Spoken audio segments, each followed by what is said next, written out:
800 horsepower 454 LSX with a supercharge. Come along as we check out this 72 Chevelle SS. Obviously, we have a lot of impressive things going on under here. First, I'm going to say I love how they've made this look like it's born inside of here. We have the factory AC control still on the firewall. All these GM bits look so nice, done, trimmed in black. Really good detail throughout, and I could go on and on and on about the laundry list of high-end components that make this up. I'll give you guys a quick rundown. This is a tall deck aluminum 454 LSX. It's got a forged rotating assembly, LS7 heads. It's got all sorts of titanium bits up inside of there. We have an LS9 supercharger that has been ported and polished, and even has a pretty trick riser in here, making room for larger cooling packs. Factory, this would have said 6.2 liter supercharged, but the madman himself has cut and machined the 7.4 into that factory blower lid. We have a lot of other really cool things going on. We've got some Ron Davis coolers up here for oil, power steering. We also have the AC condenser, big Be Cool aluminum radiator, electric fan. One other cool thing I'm seeing, we got some billet hood hinges, nice ceramic coated headers, trick fuel lines, really, really tidy build. And you notice we got heat shrink clamps all over the place, keeping it clean. Stance on this car is out of this world. Perfect balance of pro touring, but still very muscle car. We're riding on Formula 43. It's a forged 5-spoke aluminum wheel. This has got bare 6-piston calipers with a 12-inch drilled and slotted rotor, wrapped in a nice Michelin tire. The paint on this car, redone just a year ago, is gorgeous. I have not been able to find any flaws or blemishes to point out. It is in really slick shape. Out back, we have a matching Formula 43 18-inch wheel. This time a 10 wide, wrapped in a 305/40 on this 18-inch wheel. This is a Mickey Thompson ET Street R tire. Very aggressive, meant to put the power to the road, and helping do that is the fabricated 9-inch rear end by Moser. Big spline, strange axles, really trick stainless steel tank, beautiful stainless steel exhaust, Ride Tech coilovers all the way around. Chrome and bright looks phenomenal. These stripes we're looking at, these are painted. They're buried under the clear. You don't even feel they're there. In a really cool titanium color. Out back, we're keeping it simple. Factory trunk mat even. We got an Optima yellow top hidden up there, held down with a billet mount. Some of the wiring, looks like a little power block there, a couple of speakers, but still factory sheet metal, not tubbed out. Underside of the deck lid's beautiful, newer seal, chrome latch. This is hot. And it's kind of the theme of this car, it's not overdone. I mean, all the stock bumpers, handles, chrome bits. Not a crazy custom, just a really well done Chevelle. A lot of the right parts. It's not a race car driving experience. It is still so streetable. The suspension is smooth, it's comfortable. This Radical LS under the hood does not have a crazy duration on the cam lift. It idles about 600-700 RPMs, and it starts up like a brand new car. Really dialed in. Oh yeah. To the untrained eye, this is a very stock interior. Door cards, great shape, completely stock.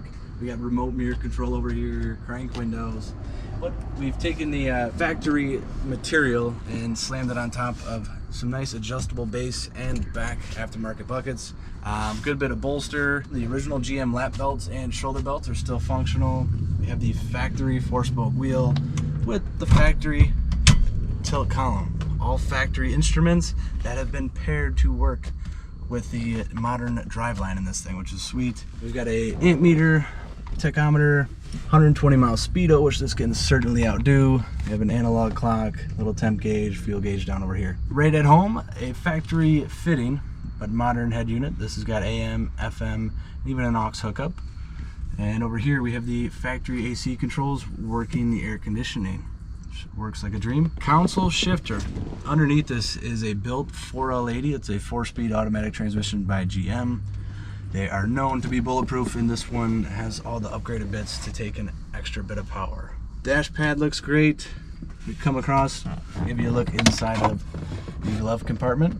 So you wonder what this USB cable here is for. That is to plug into the Holley downloader ECU. It's the engine management. Simple ashtray there. Store your change. Center console, clean, simple, all factory stuff. And out back behind us, we got factory cards, factory seat belts, and the factory bench has been recovered to match the front buckets. Package tray looks great. It's got a couple of speakers hidden in there. Tight trim molding all around that glass. And we have a like new looking headliner with an LED dome lamp. Visor's in great shape. Rear view mirror is nice and clean and clear. The way this is all configured, the way the tune-up is thrown in this thing, anyone can jump in here, turn the key, and drive. It's very simple. It's not radical until you start jamming that gas pedal. Feels real smooth around the turns. This engine just stays running nice and happy, not jumping and surging all over the place. Drop this thing into drive and go. It's really as simple as that. The big power disc brakes all the way around here definitely get the job done. I am enjoying just the factory feel and aesthetic. This car is not overdone. It's quite tasteful, and I think will age very well over the years like it has been doing. Got a couple updated gizmos. So we got a couple of dash speakers, and we have 2 in the package tray behind us. I'm digging that. Factory AC controls. Let's see how they work. Yeah. All right. So blower motor. It's hard to probably hear this in the camera, but blower motor's working on all the speeds, and some nice, cool, crisp air is coming out of these vents. Supercharged. Plenty of displacement. Power should come on pretty quick.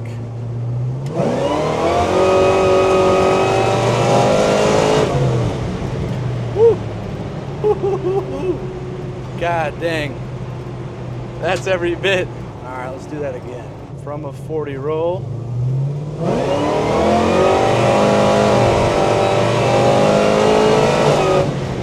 Holy shit.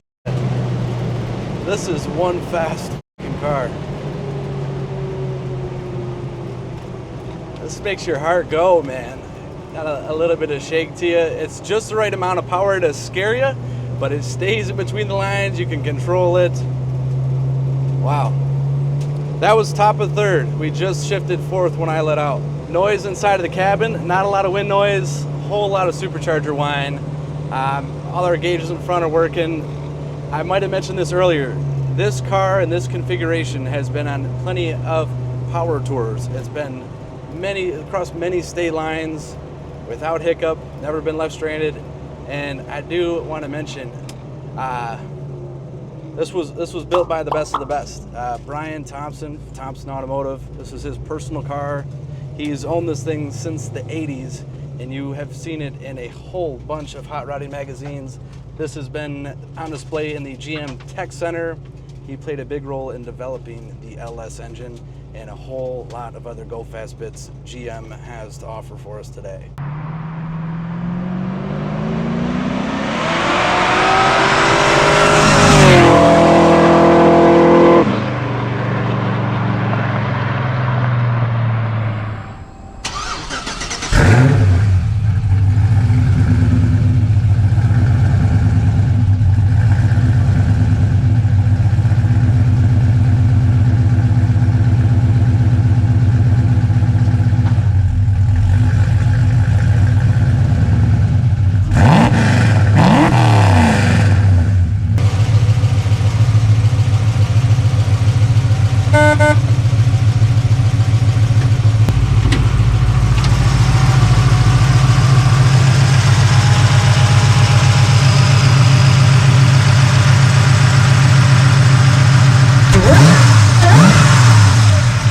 Absolute beast of a car. This thing has a lot to offer. I'm digging the power plant, and I like how it still drives like a nice Chevelle. It is not a bumpy ride going down the road. It's smooth. This thing's ironed out. It's proven. And all of which I've told you enough tonight. So if you want to know more, I'll tell you I can do it. You can call us up. It's 248-714-2110 or email us. It's inquiry@LaFontaineClassicCars.com. Thank you guys for tuning in and checking it out. Make sure you check out the description. We put a link to view the full listing on our site. 100+ pictures, breakdown, a big parts list coming with this one. Last but not least, like, subscribe, share, and check out our other clips. See ya.